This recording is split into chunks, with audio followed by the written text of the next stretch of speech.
You don't bring that dog in here anymore. Why do we have an issue? I have a thing on it. Look what your dog did in here. Look what your dog did in here. Accident because he's on medication. Okay, well then if you should know that. Now we have to call and get this cleaned up. Okay, well I'm going to record you while you. No, you're not going to record me because recording's you're not. out of control, sir. I'm not out of control. Yeah, you are. You know Don't what? get Put mad. it away. Don't get mad. You're doing it too, boo. You Heck know what? no, Bubbas. You can't. That don't work that way, honey. You know what? You can just I'm leave, black. lady. No, sorry. You I'm can getting my leave. products. You and can you're leave. white and you're threatening my husband and my service Your dog. dog just shit all over the floor, and you know And what? my dog's on medication. Well, and you just called me a name. You're lying, what's lady. your name? Dogs, despite being ostensibly touted as man's best friend, are very out of place in human settlements, particularly urban environments, which is to say, towns and cities. The presence of dogs in urban environments raises significant concerns that merit serious and immediate consideration. It warrants rapid legislative changes, as well as shifts in social attitudes.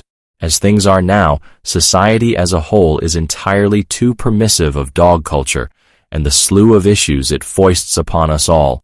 A primary argument against dogs in cities is the adverse impact they have on public health and safety. Given that they are densely populated, urban settings increase chances of dog-related incidents, like bites and aggressive behaviors. Statistics indicate that dog attacks frequently occur in crowded settings. This obviously poses risks to residents and, sometimes, other pets. And in rural settings, this extends to include livestock animals, something I will elaborate on in a future presentation. It is also worth noting, even if briefly, that dogs can pose significant threats to wildlife populations and ecosystems. Now, it is accurate to state that dogs have a detrimental impact on wildlife animals when they are inserted into areas such as hiking trails or national forests, but dogs even have an impact on local environments and on the physical and psychological well-being of many animals commonly found in cities as well. Dog barking, often asserted to be a natural sound, is anything but natural. The abrasive and uninviting cacophony uniquely produced by man's worst fiend, especially when several of them set one another off on endless rounds of barking, is surely a stress inducer for the poor birds and squirrels that must endure this torturesome sound.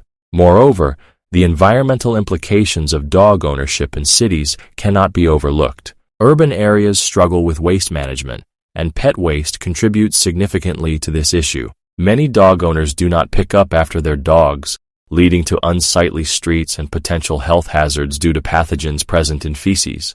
It should also be noted that these same potential health hazards are present, even if the waste is picked up every time, although often it is not. According to polls, some 69% of owners claim to collect their dog's feces, which means at least 30% of them don't, but the possibility exists that many of the ones who claim they do are lying. The bags sometimes used to discard the waste contribute a surprising 0.6% of plastic waste generation worldwide. Those that make the argument that their bags are biodegradable are likely unaware that, as opposed to manure, dog feces is not considered a fertilizer due to its harshly acidic nature.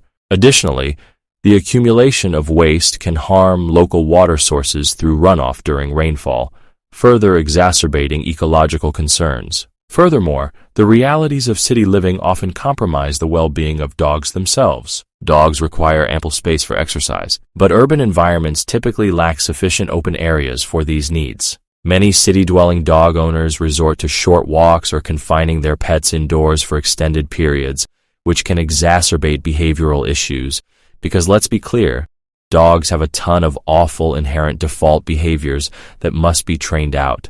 As it is, this situation not only affects the dog's quality of life, but also strains relationships between neighbors who are going to be disturbed by excessive barking or destructive behavior. While dogs remain inexplicably popular, their integration into urban settings poses numerous challenges that outweigh potential benefits. The health risks associated with the presence of these quasi-canines in crowded spaces, environmental degradation due to waste issues, and detrimental effects on animal welfare collectively argue against allowing dogs in cities. Dogs are often touted as protectors or guardians, but the reality is that dogs are simply aggressive.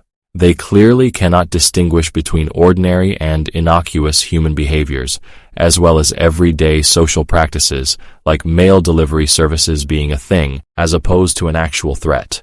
Dogs do not detect threats, and the fact that they cannot tell the difference between a person dropping off a package and an intruder to be deterred is a major indictment of their presence in towns and cities. And here is a great post titled, "Dogs Have No Place in the City." Dogs have no place in the city. A 50 to 80-pound animal does not belong in your 600-square-foot apartment. It does not belong in your house with a 0.25-acre backyard.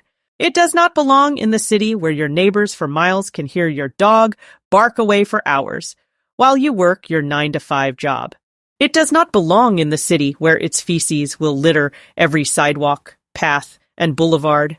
It does not belong locked in a crate barely big enough for it to turn around all day, so it won't destroy anything. Dogs don't belong in the city. I think it is for the benefit of both the dog and the human if dogs were not allowed in the city. I think the way many people keep dogs nowadays is inherently cruel to the dog itself and to the people around them that have to deal with the problems they cause.